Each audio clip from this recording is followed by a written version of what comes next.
Naisip mo na ba kung paano ang bawat umaga ay maaaring maging isang makapangyarihang panimula sa kung paano mo haharapin ang buong araw?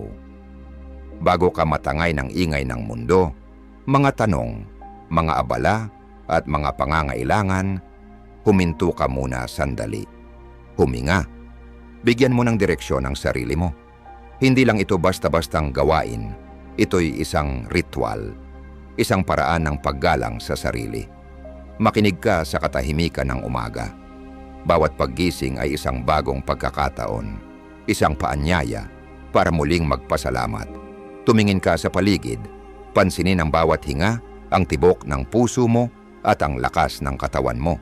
Buhay ka, nagising ka ngayong araw. At yan pa lang ay isang biyaya na hindi dapat balewalain. Magtakda ka ng malinaw na layunin para sa sarili mo. Ano ang gusto mong matapos ngayon? Hindi ito tungkol sa pagpapatunay sa iba. Ito'y tungkol sa pakiramdam ng kaganapan sa loob mo. Sa ganitong paraan, ikaw ang nagbibigay kahulugan sa araw mo. Hindi ang araw ang humuhubog sa iyo. Sabi nga ng isang matalinong pilosopo, si Marcus Aurelius, ikaw ang may kontrol sa iyong isipan, hindi ang mga nangyayari sa paligid. Kapag naunawaan mo ito, matatagpuan mo ang tunay na lakas.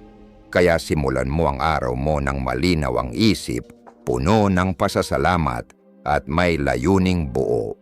Sa ganitong paraan, ikaw ang may hawak ng direksyon ng iyong buhay. Sa video na ito, tatalakayin natin kung paano ang pilosopiyang Stoic ay maaring magsilbing gabay upang mamuhay tayo ng buo at payapa bawat araw. 1. Magtakda ng malinaw na layunin at intensyon.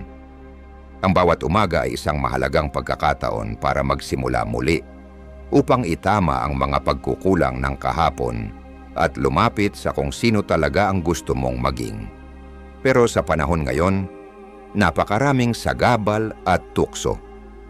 Kaya kung wala kang malinaw na direksyon, madali kang maligaw sa gitna ng araw-araw na gulo. Ang pagtakda ng intensyon tuwing umaga ay hindi lang tungkol sa gusto mong matapos. Isa itong paraan ng pagkontrol sa iyong isipan, enerhiya at direksyon sa buhay. Isipin mong ikaw ay nasa gitna ng dagat, sakay ng bangkang walang timon at walang mapa. Sa bawat hampas ng alon, ikaw ay inaanod kung saan-saan. Ang intensyon ang nagsisilbing timon mo, ang nagbibigay ng direksyon, ang umaakay sa iyo kahit na may unos. Sabi nga ni Marcus Aurelius, ikaw ang may kapangyarihan sa iyong isipan, hindi sa mga nangyayari sa paligid. Kung nauunawaan mo ito, matatagpuan mo ang tunay mong lakas. Kaya bawat paggising mo, itanong mo sa sarili mo, ano ang nais kong makamit ngayong araw at bakit ito mahalaga sa akin? Hindi kailangang enggrande o komplikado ang sagot. Ang mahalaga ito ay malinaw, tiyak at may kabuluhan. Halimbawa, sa halip na basta sabihing gusto kong maging masaya, subukan mong sabihing makikinig ako ng buong puso kapag kausap ko ang mahal ko sa buhay. Maliit man ito, pero makapangyarihan kung paulit-ulit na isinasabuhay. Isang simpleng halimbawa, bago ka maglakad sa parke tuwing umaga, magtakda ka ng layunin, gagamitin ko ang oras na ito para makipag-ugnayan sa kalikasan, huminga ng malalim at payapain ang isip ko. Sa ganitong paraan, hindi lang basta pag-ehersisyo ang ginagawa mo, kundi isang ritual ng pagpapalakas ng loob at damdamin. Kapag may intensyon ka na, disiplina ang susi upang maisakatuparan ito. Hindi araw-araw ay puno ka ng sigla, pero ang paninindigan mo sa sarili ay siyang bubuo sa iyong lakas ng loob. Ang disiplina ay hindi parusa. Ito'y isang regalo na magpapalaya sa iyo mula sa kaguluhan. Halimbawa, magtakda ka ng intensyon na araw-araw maglalaan ako ng 30 minuto para makinig sa asawa o anak ko nang walang paghuhusga, walang sagabal. Sa tuloy-tuloy na pagsunod dito, hindi lang lumalalim ang ugnayan ninyo, kundi natututo ka ring pahalagahan ang mga simpleng sandaling may lalim. Ang isang malinaw na layunin sa umaga ay simula ng isang makahulugang araw. Hindi kailangang perpekto. Ang mahalaga ay buo ang puso mong sumusubok. Dahil ang bawat araw na may direksyon ay isang hakbang patungo sa mas malalim na layunin sa buhay. Tulad ng sinabi ni Seneca, hindi maikli ang buhay natin. Madalas lang natin itong nasasayang. Huwag mong hayaang masayang ang oras mo. Gamitin mo ang intensyon bilang gabay upang mabuhay ng ganap at may saysay. Gumising ka tuwing umaga na may pasasalamat at malinaw na layunin. Sa ganitong paraan, hindi lang araw mo ang makokontrol mo, kundi ang direksyon ng buong buhay mo. 2. Ang halaga ng disiplina kabaligtaran ng iniisip ng marami. Ang disiplina ay hindi pabigat. Isa itong biyaya. Isa itong lakas na tahimik, pero makapangyarihan, na tumutulong sa atin na maging pinakamahusay na bersyon ng ating sarili. Para itong lihim na kasunduan sa pagitan ng kung sino ka ngayon at kung sino ang nais mong maging, tulay na nag-uugnay sa pangarap at realidad. Sabi ni Epictetus, isang stoic na pilosopo, walang tunay na kalayaan kung wala kang kakayahang pamahalaan ang sarili mo.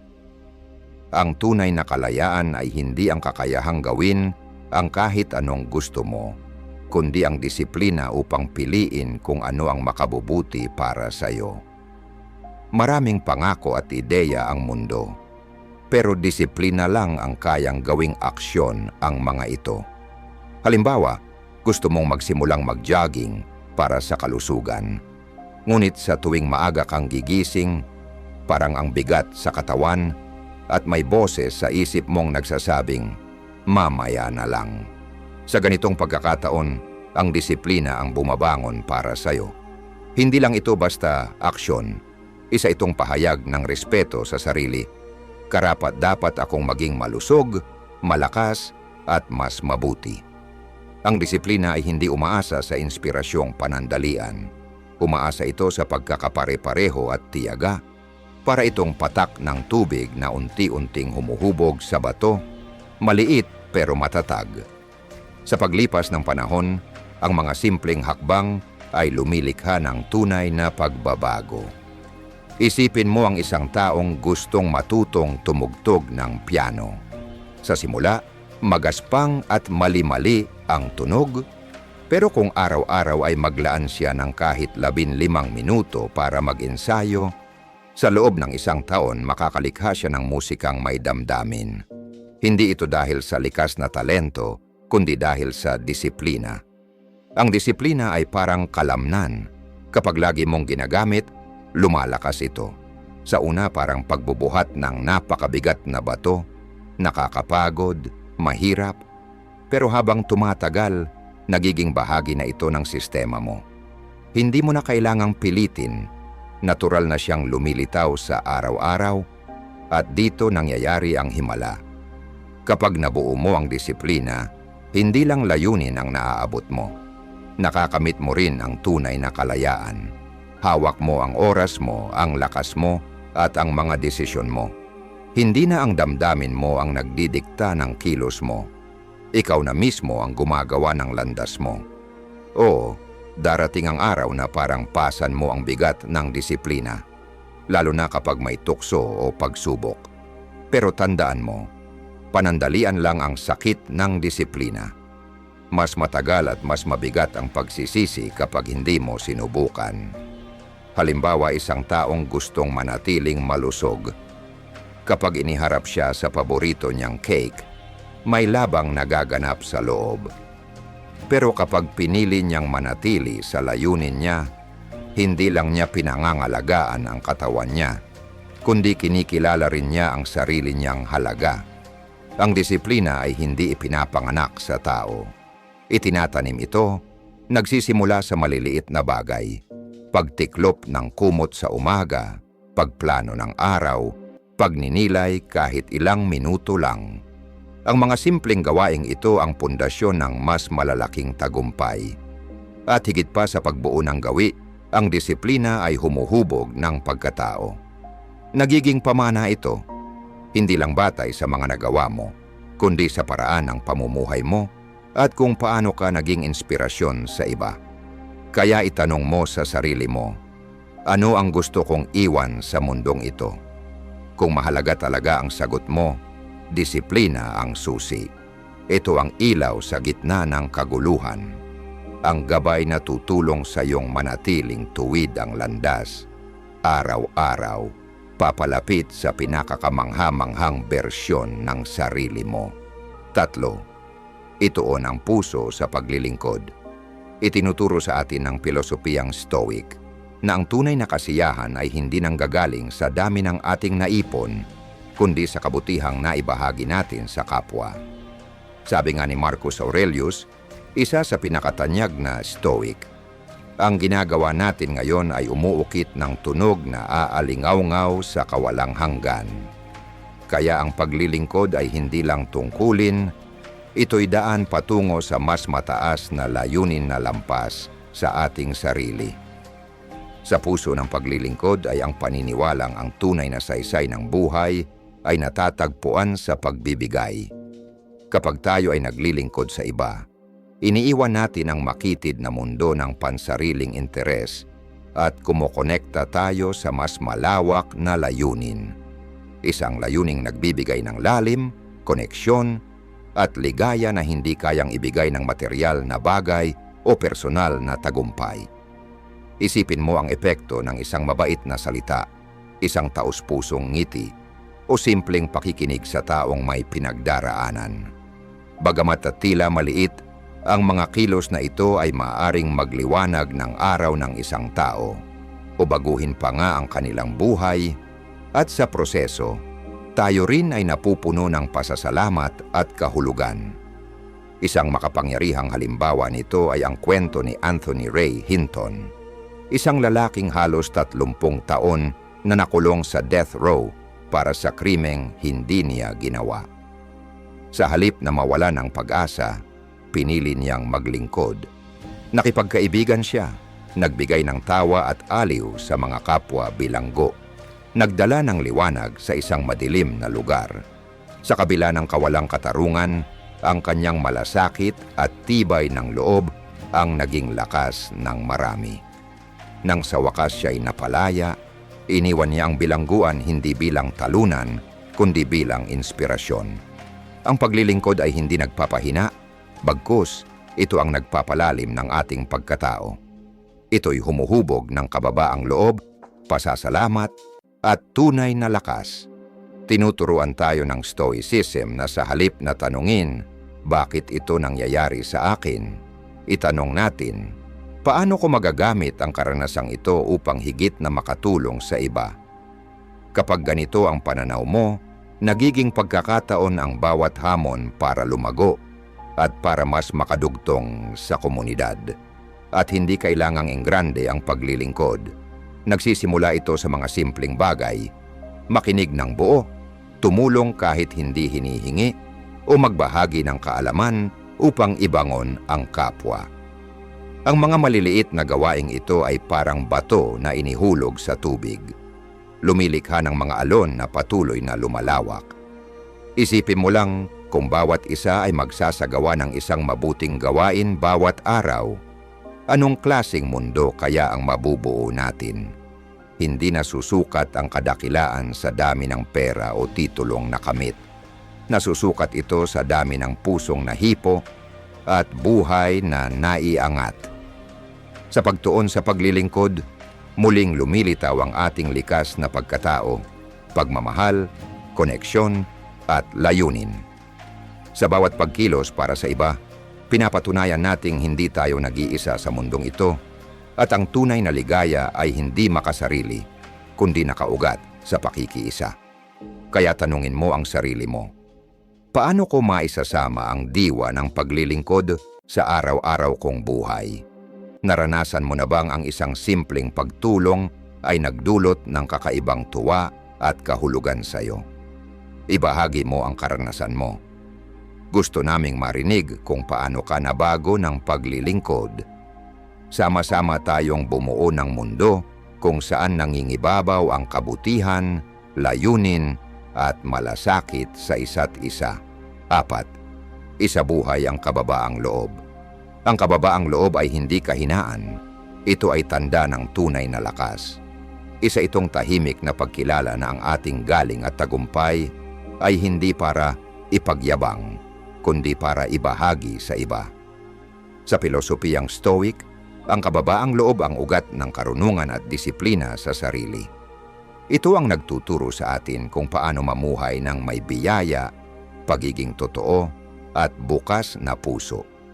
Itinuturo ng kababaang loob na habang tayo'y lumalaki, dapat tayong manatiling bukas sa pagkatuto.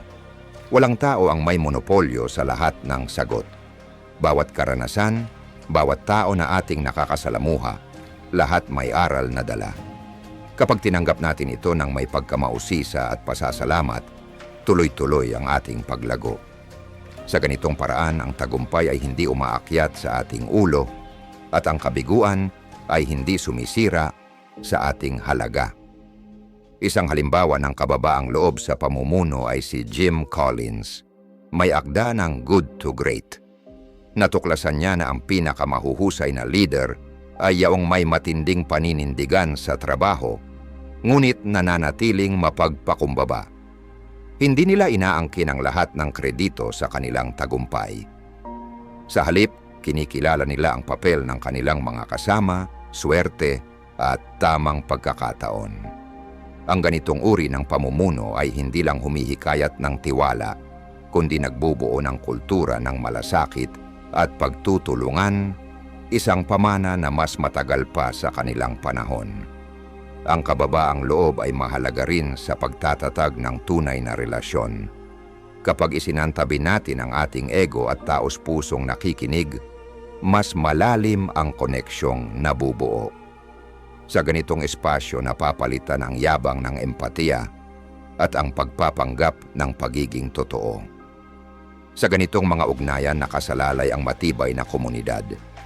Kung ang kayabangan ay naghihiwalay, ang kababaang loob naman ay nag-uugnay. Tinuturuan tayo nitong kilalanin ang halaga ng ibang tao at pinayayaman nito ang bawat pag-uusap.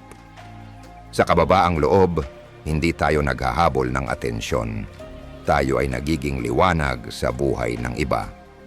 Mahalaga rin ang kababaang loob sa pagharap sa tagumpay at kabiguan. Pinapaalala nitong kilalanin ang ating pinanggalingan, mga taong tumulong, sumuporta, at naniwala sa atin. Sa kabiguan, hindi tayo nawawasak, kundi natututo.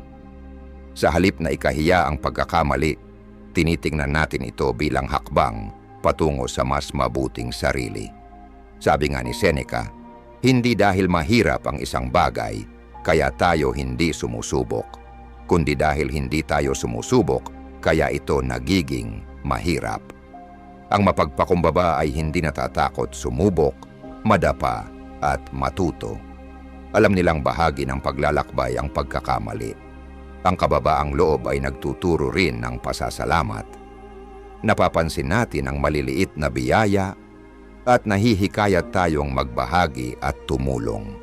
Hindi nito sinasabing itago ang ating liwanag, kundi gamitin ito upang magbigay inspirasyon at init sa iba. Hindi naghahanap ng papuri ang tunay na mapagpakumbaba. Hindi sila nakikipagkompetensya, bagkus hinahanap ang kahulugan sa kabutihan, katapatan, at pagkakaroon ng dangal. Sa kababaang loob, natutuklasan natin ang isang tahimik na lakas na nagbibigay saysay sa bawat pagsubok at tagumpay. Ngunit ang kababaang loob ay hindi nag-iisa. Bahagi ito ng matibay na pag-iisip na itinataguyod ng Stoicism. Sa susunod na bahagi, pag-uusapan natin ang pagharap sa takot, kung paano hinarap ng mga Stoic ang kanilang pinakamalalim na pangamba, at paano nila ginawang lakas ang takot sa halip na hadlang. Paano nga ba nagiging kakampi ang takot imbes na kaaway? Abangan at tuklasin ang walang kupas na karunungan ng mga Stoic. 5. Harapin ang iyong mga takot. Ang takot, kahit na natural na bahagi ng pagiging tao, ay madalas na pinakamalaking hadlang sa pagitan mo at ng buhay na iyong pinapangarap. Ang pagharap sa iyong mga takot ay higit pa sa isang aksyon. Ito ay isang pahayag ng mastery. Isang malakas na pagpapatibay na hindi ka biktima ng iyong mga kalagayan, kundi ikaw ang may hawak ng iyong sariling kwento. Kapag ang takot ay humawak sa iyo, parang ang mundo ay lumiit. Binibigkas nito ang mga pagdududa, pinipigilan ang iyong potensyal, at ikinukulong ka sa mga siklo ng pag-aalinlangan. Ngunit kung makakakita ka ng lakas ng loob upang dumaan sa takot, matutuklasan mong sa kabila nito ay matatagpuan mo ang kalayaan, tapang, at isang buhay na puno ng kahulugan. Simulan natin sa isang mahalagang katotohanan. Ang takot ay naroroon upang tayo'y mag-survive. Iniiwasan nito tayo sa mga tunay na panganib. Ngunit sa modernong buhay, karamihan sa mga takot ay hindi tungkol sa kaligtasan, kundi mga haka-haka, mga imahe ng isipan. Naranasan mo na bang matakot sa isang presentasyon, mag-alala tungkol sa pagpapanggap o pagkatalo, at pagkatapos ay makita mong walang masama nang mangyari? Ganito ang likas na takot. Kadalasan ay pinalalaki at kadalasan ay walang batayan. Huminto sandali at tanungin ang iyong sarili, ang takot ba na ito ay talagang naglalagay sa akin sa panganib o isa lamang itong mental na konstruksyon? Kapag hinarap mo ang mga ilusyon na ito, iyon ang unang hakbang patungo sa pagbuwag sa mga ito. Ang takot, kapag tiningnan ng mabuti, kadalasan ay mas maliit kaysa sa una nitong hitsura. Isang halimbawa, may taong takot sa tubig. Ang takot na ito ay maaring nagsimula mula sa isang negatibong karanasan. Ngunit ang matutong lumangoy, isang maliit na hakbang sa bawat pagkakataon, ay maaring magbawas ng takot. Sa una, hindi komportable. Ngunit sa pasensya, pagsasanay at tulong, magiging posible ito. Ganoon din ang karamihan sa mga takot. Humihina sa bawat pagharap at nawawala sa bawat aksyon. O kaya naman, takot sa taas. Isipin mo na nakatayo ka sa gilid ng isang maliit na bangin. Ang puso mo'y tumitibok ng mabilis. Ang katawan mo'y nagiging tense. Ngunit sa halip na umatras, huminga ka, maglakad ka ng isang hakbang pasulong. At may mangyayaring pagbabago. Nakarating ka sa tuktok at sa sandaling iyon, hindi lamang ang tanawin ang iyong nakikita, kundi ang iyong sarili. Ang takot, sa kabalintunaan, ay isang pintuan patungo sa paglago. Lahat ng bagay na may kahulugan, mga pangarap, kalayaan, at sariling kaalaman, nasa kabila ng takot. Sa pagharap dito, lumalawak ang iyong comfort zone, natutuklasan mo ang mga nakatagong lakas, at nabubuksan ang mas mataas na bersyon ng iyong sarili. Isang artistang takot mag-perform, ngunit pinili pa ring magtanghal. Isang kabataang nag-iwan ng tahanan upang tuparin ang kanyang pangarap. Ang mga ito ay hindi kwento ng walang takot, kundi ng tapang, ng pagkilos kahit na may takot. Sa bawat hakbang ng tapang, tumataas ang tiwala sa sarili. Parang pag-akyat ng bundok, ang landas ay maaaring matarik, ngunit bawat hakbang ay nagdadala ng kaliwanagan at lakas. Pinakamahalaga, ang takot ay hindi kalaban. Isa itong kompas. Itinuturo nito kung ano ang pinakamahalaga. Ang iyong mga pangarap, mga halaga, ang iyong kalayaan.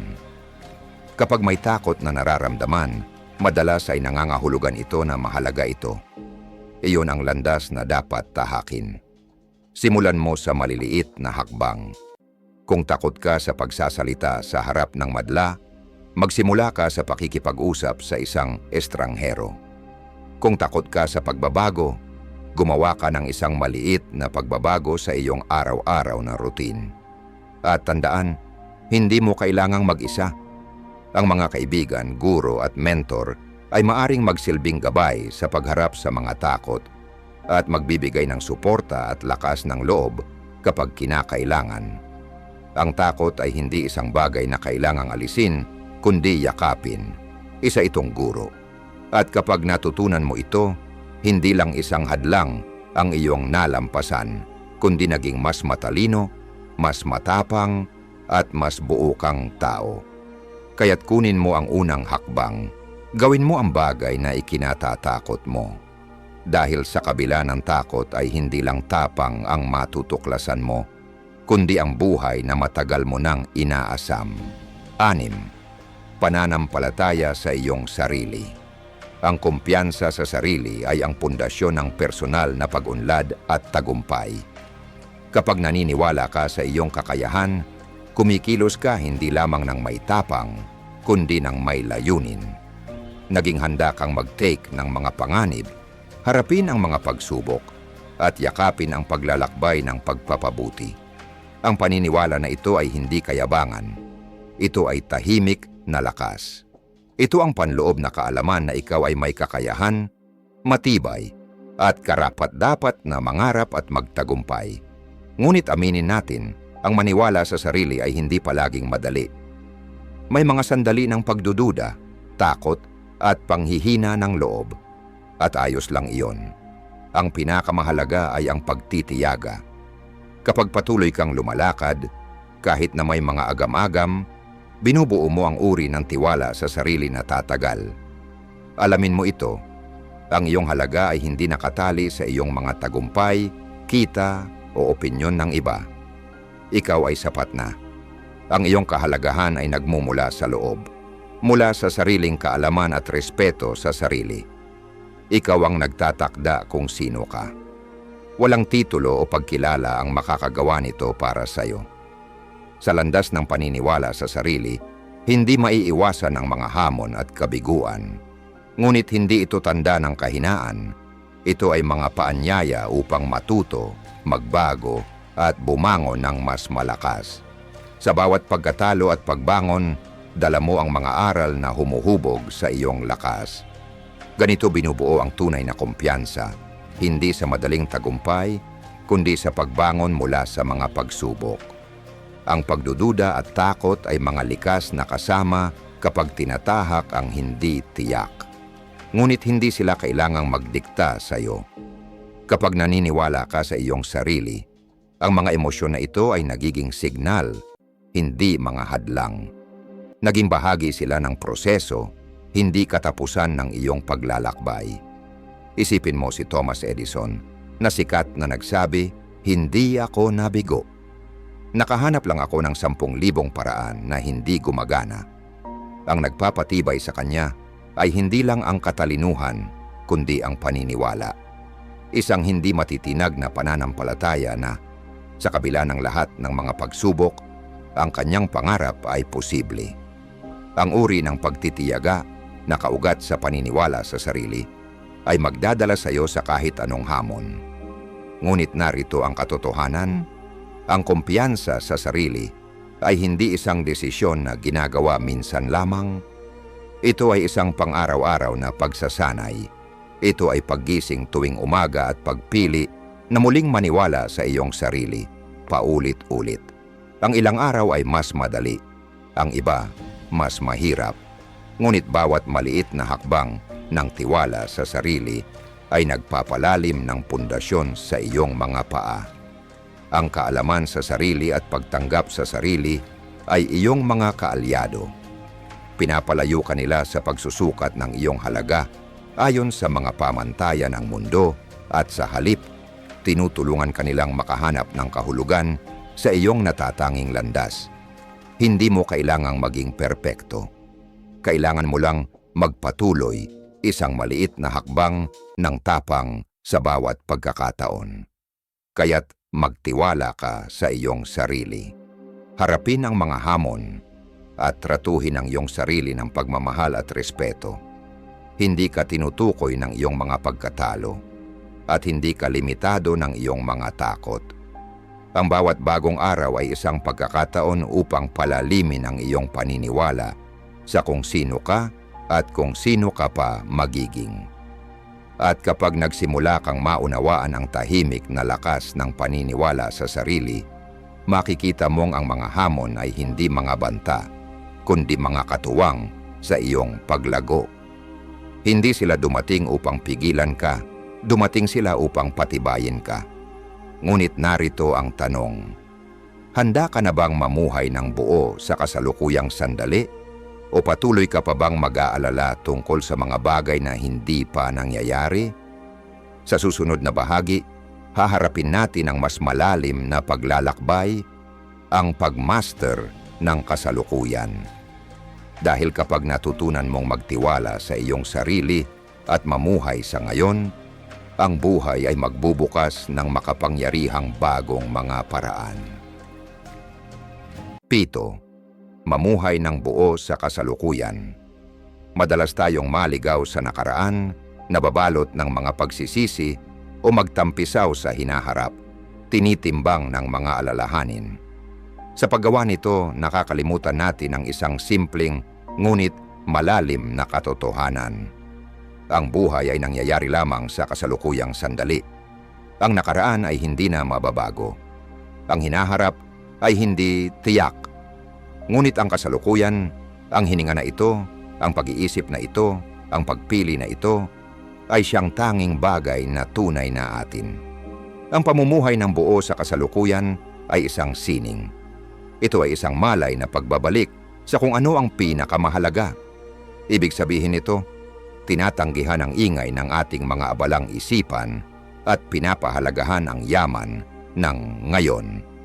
Hindi ito pagtaka sa realidad, kundi pakikilahok.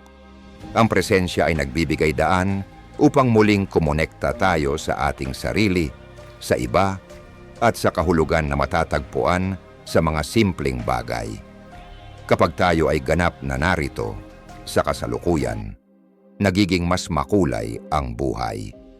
Ang liwanag ng umaga na dumadaloy sa bintana, ang init ng tawanan na isinusuong ng magkasama, ang ginhawa ng katahimikan na kasama ang minamahal. Ang mga ito ay hindi mga hadlang sa ating mga layunin, sila ay ang buhay mismo.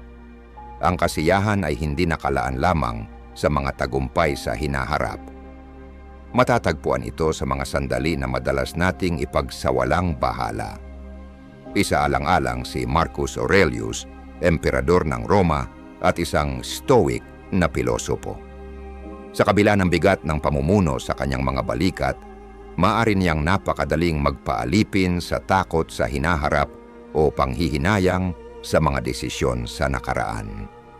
Ngunit sa kanyang mga personal na akda, ang Meditations, patuloy niyang binibigyang diin ang pagiging nakatuntong sa kasalukuyan. Sa mga sandali ng pagsubok, pinili niyang ituon hindi ang mga kinalabasan na wala siyang kontrol, kundi kung ano ang maaari niyang gawin sa ngayon ng may kalinawan, kapayapaan at integridad. Ang kanyang kakayahang manatiling kalmado ay hindi aksidente. Ito ay bunga ng isang pagsasanay, ang presensya.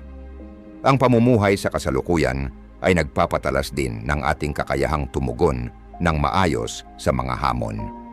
Kapag ang ating mga isipan ay hindi kinokontrol ng ano kaya kung o dapat sana, mas magaan nating magagawa ang mga hakbang ng may dahilan, kababaang loob at kalmado.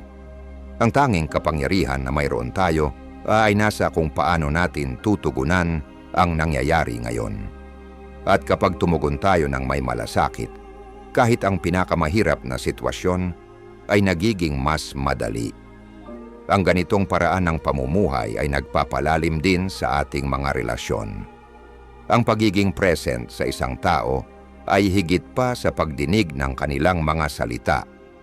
Ito ay nangangahulugang pagbibigay ng buong pansin, empatiya at presensya. Dito nabubuo ang tiwala. Dito lumalago ang pagmamahal. Sa mundong puno ng abala at pagka-distracted, ang iyong presensya ay isa sa pinakamahalagang regalo na maaari mong ibigay. Ang pamumuhay sa kasalukuyan ay daan din patungo sa kapayapaan. Ang pagkabahala at stress ay madalas na nagmumula sa ating pagsubok na kontrolin ang mga bagay na wala tayong kapangyarihan tulad ng nakaraan at hinaharap. Ngunit kapag tayo ay tumutok sa ngayon, muling natin nakakamtan ang pakiramdam ng kontrol, hindi sa mga pangyayari, kundi sa ating tugon sa mga ito. Dito natin matutunan na ang kapayapaan ay hindi isang bagay na hinihintay, ito ay isang desisyon na pinipili natin. Sa huli, ang buhay ay hindi tungkol sa pag-abot ng isang malalayong destinasyon. Ang kaligayahan ay hindi matatagpuan sa dulo ng linya. Nasa mga hakbang na ating tinatahak, ang hininga na ating tinatanggap, ang mga sandali na ating tinatangkilik. Tulad ng sabi ng Stoic na pilosopo na si Epictetus, ang kayamanan ay hindi nakasalalay sa pagkakaroon ng maraming bagay, kundi sa pagkakaroon ng kakaunting pangangailangan. Kapag tumigil tayo sa pagtugis at nagsimula tayong magpasalamat, matutuklasan natin na ang mga bagay na hinahanap natin ay matagal nang nasa atin. Kaya't huminto, huminga, tumingin sa paligid, makinig ng mabuti. Hayaan mong maging mahalaga ang sandaling ito. Dahil ang sandaling ito ang iyong buhay. 8. Magsalita ng mga positibong salita. Kapag gising ka sa umaga at tinatanggap ang unang sinag ng araw, ano ang unang naiisip mo? Nakatuon ka ba sa mga hamon na haharapin mo? O nararamdaman mo ba ang pasasalamat sa pagkakataon na muling yakapin ang isang bagong araw? Maaaring hindi laging madali ang buhay, ngunit ang susi sa pagharap dito ay nakasalalay sa kung paano natin pipiliing harapin ito. Isa sa pinakamakapangyarihang kasangkapan na mayroon ka ay ang mga salitang ginagamit mo.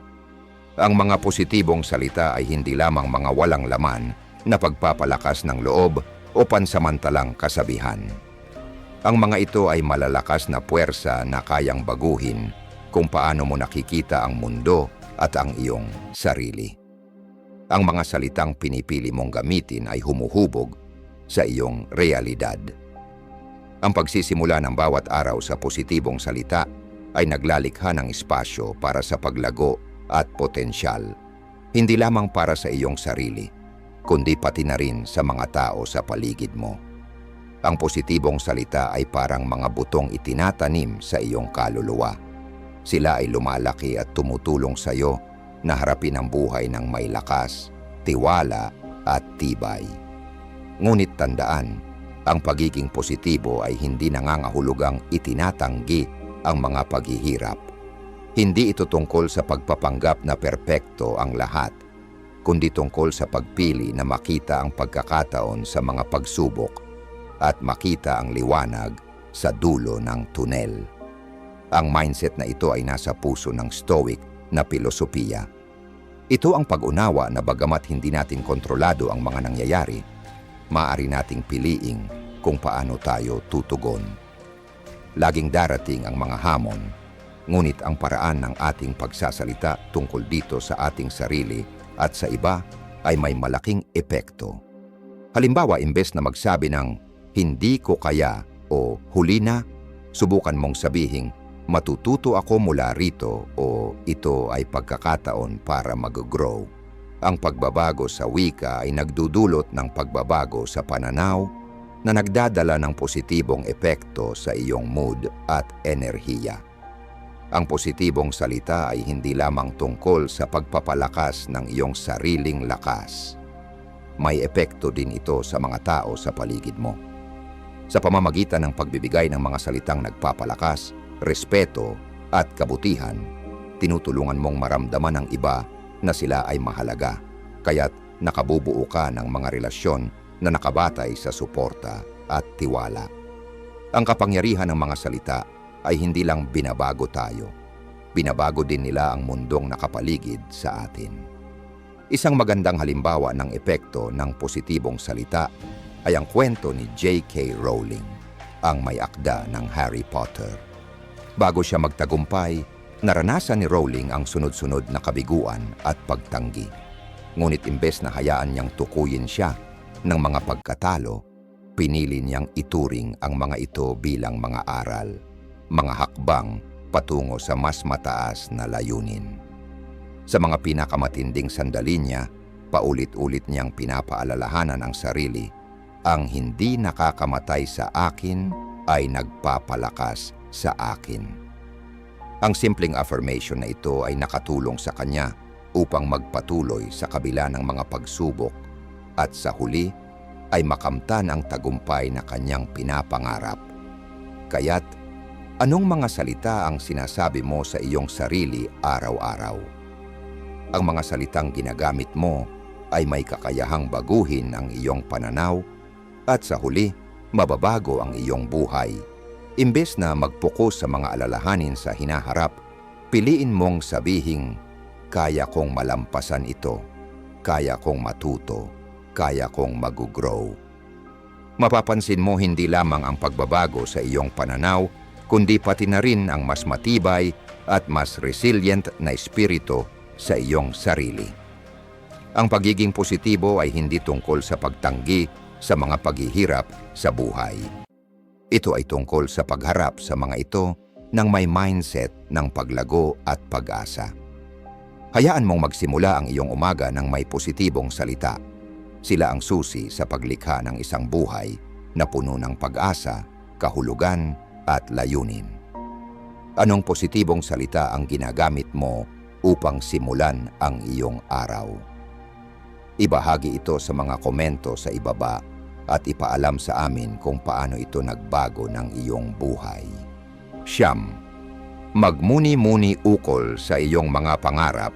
Tuwing umaga bago ka humarap sa mga hamon ng bagong araw, maglaan ng sandali upang magmuni-muni tungkol sa iyong mga pangarap. Ang pangarap ay hindi lamang isang panandaliang pagninilay o malabong hangarin. Ito ay isang malalim na pagsasalamin ng mga pagpapahalaga na nanananahan sa iyong puso. Ito ang bukal ng motibasyon, ang apoy na nagpapalakas sa iyong mga layunin at humuhubog sa iyong landas sa buhay. Kung nais mong tunay na mamuhay ng buo, kinakailangan mong maunawaan at mailarawan ang iyong pangarap ng malinaw, matatag at may layunin. Isipin ang iyong pangarap na para bang ito ay natupad na. Damhin ang tagumpay, ang kagalakan at ang kasiyahan ng pagkakaroon ng natamo ito. Sa paggawa nito, mapapansin mong ang paglalakbay patungo sa iyong pangarap ay kasing halaga, kung hindi man higit pa, kaysa sa huling layunin mismo. Ang mga pangarap ay hindi lamang mga destinasyon. Sila ang mga landas na tumutulong sa atin na tuklasin ang ating buong potensyal, ang mga hamon na nagtutulak sa atin upang maging pinakamahusay na bersyon ng ating sarili. Ang isang pangarap ay nangangailangan ng tapang. Hinahangad nitong harapin mo ang iyong mga takot, maniwala sa isang bagay na higit pa sa iyong sarili, at maglakas loob na pumasok sa hindi tiyak na landas. Ang mga pangarap ay hindi madali at hindi rin malabo. Nangangailangan ito ng aksyon, dedikasyon at pagtitiyaga.